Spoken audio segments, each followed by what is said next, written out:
بسم اللہ الرحمن الرحیم۔ اللہ رب العزت نے سیدنا سلیمان علیہ السلام کو یہ اختیار دیا تھا، آپ چاہیں تو آپ کو ہم علم دیں یا آپ کو شاہی عطا کریں، یا آپ کہیں تو ہم آپ کو مال عطا کریں۔ انہوں نے اللہ رب العزت سے علم مانگا، اللہ تعالیٰ نے علم کی برکت سے ملک اور مال ان کو خوب عطا فرمایا۔ تو بلکہ علماء نے کتابوں میں لکھا ہے نا کہ روزانہ اللہ رب العزت کی 1000 رحمتیں نازل ہوتی ہیں، جن میں سے 999 علماء اور طلباء کو دی جاتی ہیں اور باقی عوام الناس میں تقسیم کی جاتی ہیں۔ اسی لیے حدیث پاک میں آتا ہے، تم عالم بنو، طالب بنو، یا ان کی باتیں سننے والے بنو، یا ان سے محبت رکھنے والے بنو، اور کوئی چیز مت بننا۔ تو علم مقام علیین، یعنی کہ دیکھیں اس کو ایک سمجھیے کہ 3 حرف آتے ہیں نا علم کے، اور عین سے علیین جب اللہ رب العزت کے پاس جائے گا تو اس کی برکت سے اللہ تعالیٰ اس کو علیین میں مقام عطا فرمائیں گے۔ اور علم کی وجہ سے انسان کی طبیعت میں طاقت بھی آتی ہے، لطافت بھی آتی ہے، سوچ میں لطافت آ جاتی ہے، کثافت ختم ہو جاتی ہے۔ جتنا علم ہوگا اللہ تعالیٰ کی معرفت کا، اتنا پھر اس کے اندر اللہ رب العزت کی محبت زیادہ ہوتی ہے۔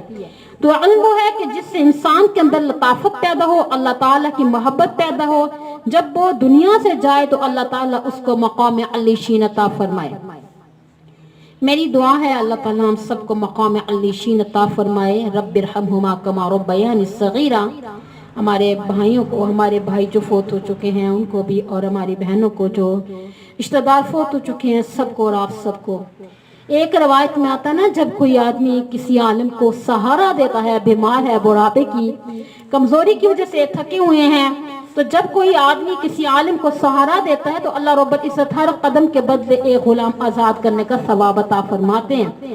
اور اگر کوئی آدمی محبت اور عقیدت کی وجہ سے کسی عالم کے ماتھے پر یا سر پر بوسہ دیتا ہے، اللہ رب العزت ہر بال کے بدلے میں اس کو نیکی اور اجر عطا فرماتے ہیں۔ تنبیۃ الغافلین میں ایک روایت نقل کی گئی ہے، فقی ابو اللہ سمرقندی رحمۃ اللہ علیہ نے نقل کی ہے کہ نبی صلی اللہ علیہ وآلہ وسلم نے ارشاد فرمایا، جس نے عالم کی زیارت کی اس نے میری زیارت کی، جس نے عالم سے مصافحہ کیا تو اس نے مجھ سے مصافحہ کیا، جس نے عالم سے ہم نشینی اختیار کی اس نے مجھ سے ہم نشینی اختیار کی، اور جس نے دنیا میں مجھ سے ہم نشینی اختیار کی، اللہ تعالیٰ جنت میں اس کو میرا ہم نشین بنا دیں گے۔ اسی لیے ایک روایت میں آتا ہے نا، قیامت کے دن امت محمدیہ نبی اکرم صلی اللہ علیہ وسلم کے جھنڈے کے نیچے جمع ہوگی، اور امت کے جتنے بھی لوگ پیاسے ہوں گے ان پیاسوں کو فرشتے نبی صلی اللہ علیہ وسلم کے حکم پر حوض کوثر سے پیالے بھر بھر کر پلائیں گے، لیکن جو اس امت کے علماء ہوں گے ان علماء کو اللہ رب العزت کے محبوب صلی اللہ علیہ وآلہ وسلم اپنے ہاتھوں سے حوض کوثر یعنی جام پلائیں گے۔ یہ کون ہے؟ یہ وارث ہیں انبیاء کے۔ میں ایک قصہ بھی ساتھ سنا دوں، مزے کا تھا نا۔ سائیں توکل شاہ امبالوی رحمت اللہ علیہ، یعنی کہ بڑے بزرگ تھے، اللہ تعالیٰ نے ان کو ظاہر میں بھی بہت زیادہ دیا تھا۔ یہ دنیا والوں کے قدموں میں آتی ہے نا جب لوگ حسد کرتے ہیں دنیا، اور ایسا کیوں ہے، لیکن وہ اس سے رخ پھیر لیتے ہیں، لیکن یہ پھر بھی پیچھے آتی ہے۔ اور ان کا دسترخوان بڑا وسیع تھا، اعلان تھا کہ جب آدمی غریب ہو، نادار ہو، جو یعنی کہ مسافر ہو، لاچار ہو، وہ ان دسترخوان پر آ کر کھانا کھائے۔ سینکڑوں لوگ روز کھانا کھایا کرتے تھے۔ خانقاہ چل رہی تھی تو لوگوں کے مزے تھے، لوگ آتے جاتے تھے، کھانا کھاتے تھے، بہت عرصے تک یہی معمول رہا۔ تو ایک مرتبہ ان کو خواب میں نبی اکرم صلی اللہ علیہ وسلم کی زیارت نصیب ہوئی تو بڑی خوشی ہوئی، مگر نبی اکرم صلی اللہ علیہ وسلم نے فرمایا، توکل شاہ تم اللہ تعالیٰ کی دعوت روزانہ کرتے ہو اور ہماری دعوت تم نے کبھی نہیں کی۔ آنکھ کھلی تو بڑے پریشان ہوئے، کئی دن تک اللہ رب العزت کے حضور روتے رہے، مانگتے رہے، پروردگار اس کی تعویل کیا ہے۔ بالآخر اللہ تعالیٰ نے دل میں بات ڈالی کہ میں نے جو یہ دسترخوان کھلا رکھا ہے یہ اللہ تعالیٰ کی مخلوق کے لیے، تو اللہ تعالیٰ کے واسطے کہ اے اللہ تیرے بندے ہیں، کوئی غریب ہے، کوئی بے روزگار ہے، تیری نسبت سے لوگ آتے ہیں کھاتے ہیں، لیکن نبی اکرم صلی اللہ علیہ وسلم کے ورثات و عالم حفاظ اور قراء ہوتے ہیں، تو میں نے ان کی کبھی دعوت نہیں کی، اس لیے مجھے یہ فرمایا۔ بہرحال انہوں نے پورے شہر کے علماء اور حفاظ اور قراء کی دعوت کی، گویا کہ یہ دعوت نبی اکرم صلی اللہ علیہ وسلم کی ہوگی۔ تاہم جو عالم اپنے علم پر عمل نہ کرے، اس بے عمل کے لیے یہ بشارتیں نہیں ہیں، علم پر عمل کا ہونا بہت ضروری ہوتا ہے نا۔ इसीलिए कि मौलाना मुफ्ती मोहम्मद शफी रहमतुल्लाह अलैह जो थे, उन्होंने एक दफा क्लास से पूछा पढ़ाने के दौरान कि बताओ कि इल्म का मफहूम क्या है। किसी ने कहा कि जानना, किसी ने कहा कि मानना, किसी ने कुछ कहा, किसी ने कुछ कहा, तो हजरत खामोश थे। बिलाखिर एक तालिब इल्म ने अर्ज किया कि हजरत जी आप खुद ही बता दीजिए कि आपने शाह फरमाया इल्म वो नूर है जिसके हासिल होने के बाद इस पर अमल किए बगैर चैन नहीं आता। अगर ये कैफियत है तो इल्म है, वरना वबाल जान है। इसलिए जो बेअमल आदमी होगा वो आलिम भी अपने आप को कहलाएगा, तो क़यामत के दिन उसका मुआहिसा होगा। चले, ये तो आपने बड़ी अच्छी बातें सुनी। इसके बाद उलमाए सूक की भी सुने। वो भी हदीस से एक रवायत में आता है, जहन्नम के फरिश्ते अल्लाह ताला से शिकवा करेंगे, अल्लाह दो चीजों की बदबू ने बहुत परेशान किया हुआ है। एक कफ़ार के जिस्म से जो बदबू आ रही है और दूसरे उलमाए सूक के पेट से जो बदबू आ रही है उसे हमें परेशान कर रखा है। तो इब्ने सरी रहीमुल्लाह ताला के सामने किसी ने ख्वाब बयान किया कि मैं खंजीर के गले में मोती डाल रहा हूँ। आपने फरमाया तुम नाइलों को इल्म सिखाया करो, ना कदरों को ये चीज ना दिया करो, ये कदर करने वाली चीज है। इमाम बुखारी रहीमुल्लाह ताला की हाँ इल्म की कदर थी, जो आज अल्लाह ताला ने उनको ये इज्जत अता फरमाई, शर्फ अता फरमाया। वक्त के हाकिम ने कहा था ना, घर आकर मेरे बच्चों को पढ़ाओ। बादशाह कह रहे हैं और भागे चले जाते कि बादशाह कह रहे हैं। उन्होंने फरमाया ये इल्म की तौहीन है, मैं इल्म की तौहीन नहीं कह सकता। और कहा कि शायद छोड़ना पड़ेगा। फरमाया कि शायद तो छोड़ दूंगा मगर कभी इल्म की तौहीन नहीं करूंगा। देखिए कि अल्लाह ताला ने आज उनको कितनी इज्जतें अता फरमाई।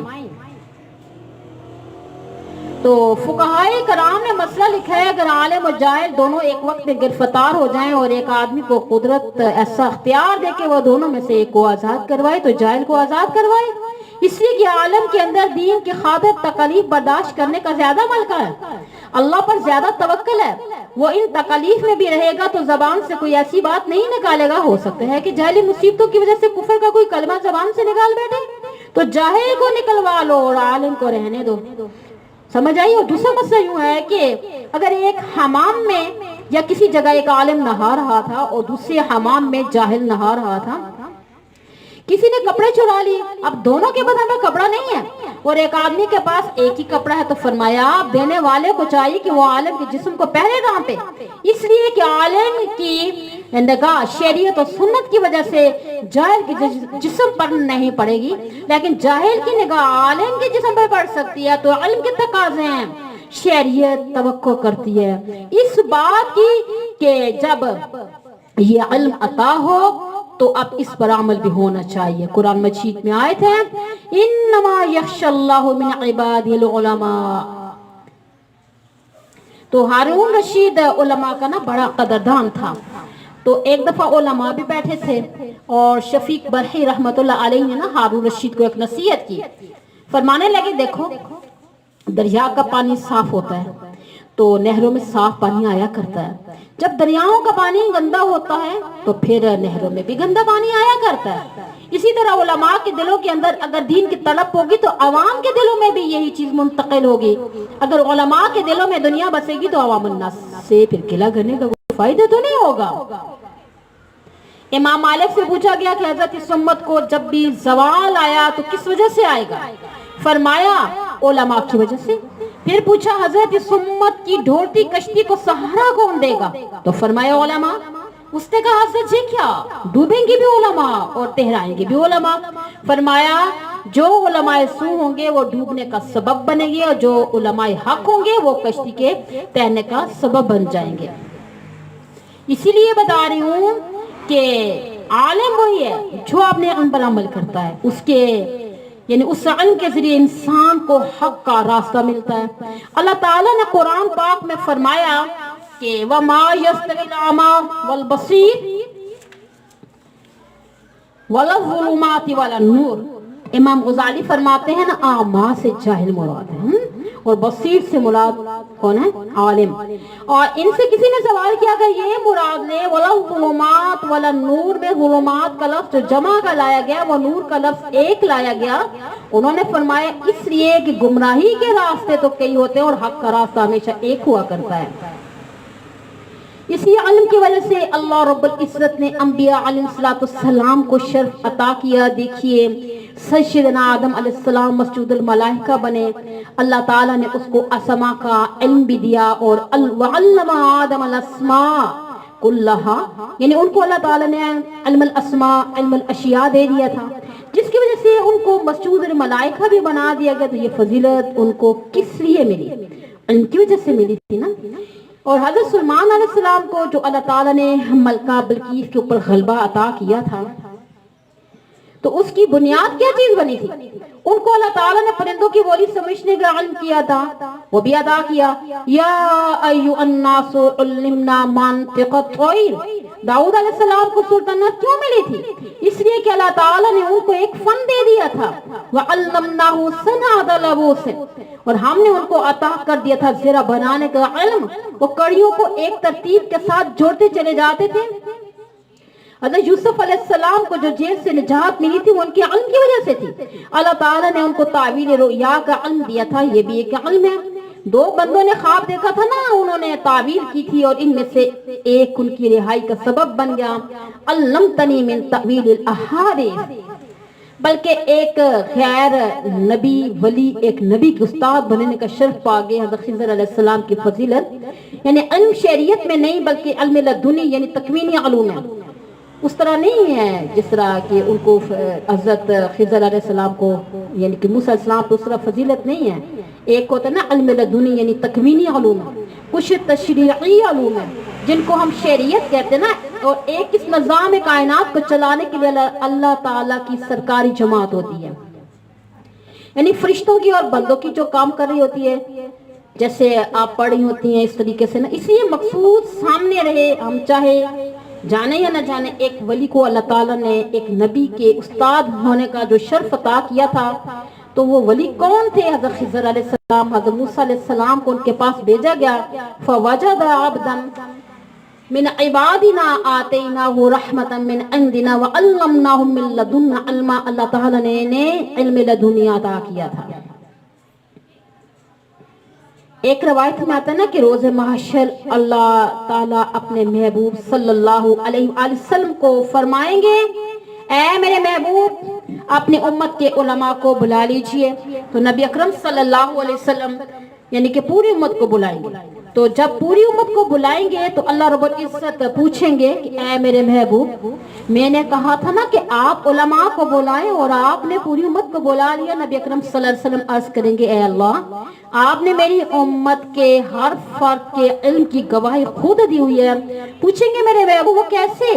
तो आप सल्लल्लाहु अलैहि वसल्लम कुरान की आयत पढ़ेंगे, शहीद अल्लाहु अन्नहु ला इलाहा इल्ला हुवा वल मलाइकतु व उलुल इल्मि क़ाइमन बिल क़िस्त। जिस बंदे ने ला इलाहा इल्लल्लाह कहा होगा, ये कहने वाले कौन होते हैं? ये उलुल इल्म होते हैं।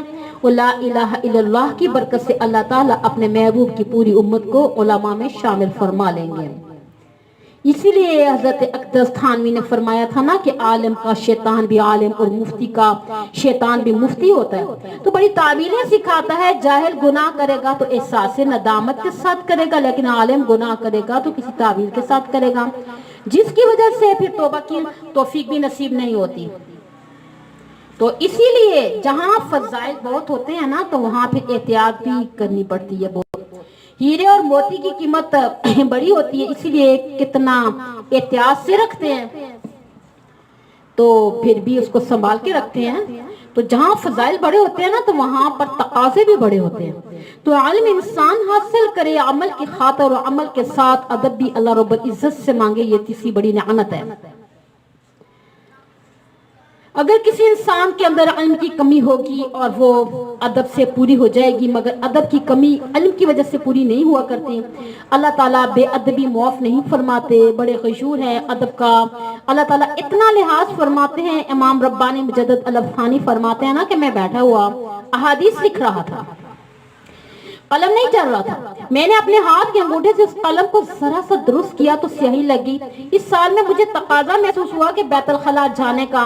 जब मैं वहां बैठने लगा तो बैठते ही मेरी नजर अंगूठे पर पड़ी और मैंने स्याही देखी, तो दिल में ख्याल आया कि अगर तकाजे से फारिग हुआ तो हाथ धोएंगे और पानी की वजह से ये क्या होगा, ये स्याही जो मैं लिखने में इस्तेमाल करता हूँ इस गंदे पानी में शामिल हो जाएगी, जो कि अदब के खिलाफ है। تو میں نے تقاضے کو دبایا اور بیت الخلاء سے باہر آیا اور آ کے میں نے سیاہی کو صاف جگہ پر دھویا. جیسے ہی دھویا نا اس وقت الہام ہوا احمد سرہندی ہم نے جہنم کی آگ کو تیرے اوپر حرام کر دیا. تو علم بھی ہو اور ادب بھی ہو پھر کیا ہوتا ہے جی نور علی نور ہوا کرتا ہے. اور ایک کتاب میں نے ایک واقعہ پڑھا تھا نا کہ 2 طالب علم تھے اور دونوں قرآن پاک یاد کرنے والے تھے. ایک کی نشست ایسی تھی نا اس کا رخ قبلہ کی طرف تھا دوسرے کی پیٹھ قبلہ کی طرف تھی. تو پھر فرماتے ہیں کہ جس کا رخ قبلہ کی طرف ہوتا ہے وہ دوسرے سے 1 سال قبل قرآن پاک کا حافظ بن گیا. اس لیے ہمارے مشائخ بھی اپنے رخ کو قبلہ کی طرف رکھنے کا التزام فرمایا کرتے تھے. اور ہر جگہ ممکن نہیں ہوتا لیکن جہاں ممکن ہو انسان کوشش تو کر سکتا ہے.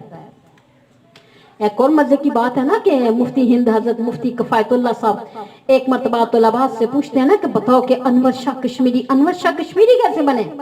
تو اب جس کو تفسیر کے ساتھ زیادہ شغف تھا نا اس نے کہا کہ بڑے مفسر تھے. جس کو حدیث پاک کے ساتھ زیادہ شغف تھا اس نے کہا کہ محدث تھے. اور جن کو شعر کے ساتھ زیادہ دلچسپی تھی نا اس نے کہا کہ ان کا کلام بڑا اعلیٰ تھا. تو حضرت خاموش رہے. تو طلباء نے کہا کہ حضرت آپ بتا دیجئے کہ انہوں نے فرمایا کہ میں کیا بتاؤں. یہ سوال خود ان سے پوچھا گیا تو حضرت آپ انور شاہ کشمیری کیسے بنے. انہوں نے جواب دیا کہ اللہ تعالیٰ نے مجھے علم کے اور کتابوں کے ادب کی وجہ سے علامہ انور شاہ کشمیری بنا دیا. اور ادب کتنا فرماتے تھے کہ اگر حدیث پاک کی کتاب پڑھی ہے نا اور مطالعہ کر رہے ہیں اور حاشیہ جیسے یہ حاشیہ نا حاشیہ پڑھ رہے ہیں تو حاشیہ کا رخ بدل کر خود بیٹھ کر حاشیہ کو نہیں بدلتے تھے بلکہ اٹھ کر دوسری طرف آتے تھے. پھر حاشیہ کا مطالعہ کیا کرتے تھے اور فرماتے تھے کہ میں نے کبھی کسی کتاب کو بے وضو ہاتھ بھی نہیں لگایا اور حدیث کی کتاب کو بھی بے وضو ہاتھ نہیں لگاتے تھے. فرماتے تھے کہ میں کتابوں کے رکھنے میں بھی خیال کرتا تھا کبھی میں نے قرآن پاک کے اوپر تفسیر نہیں رکھی اور تفسیر کے اوپر حدیث کی کتاب نہیں رکھی اور حدیث کی کتاب کے اوپر فقہ کی کتاب نہیں رکھی اور فقہ کی کتاب کے اوپر میں نے تاریخ کی کتاب نہیں رکھی اور میں کتابوں کے رکھنے میں ان کے درجات کا بھی خیال رکھتا تھا. تو اس ادب کی وجہ سے پروردگار عالم نے قبولیت عطا فرمائی.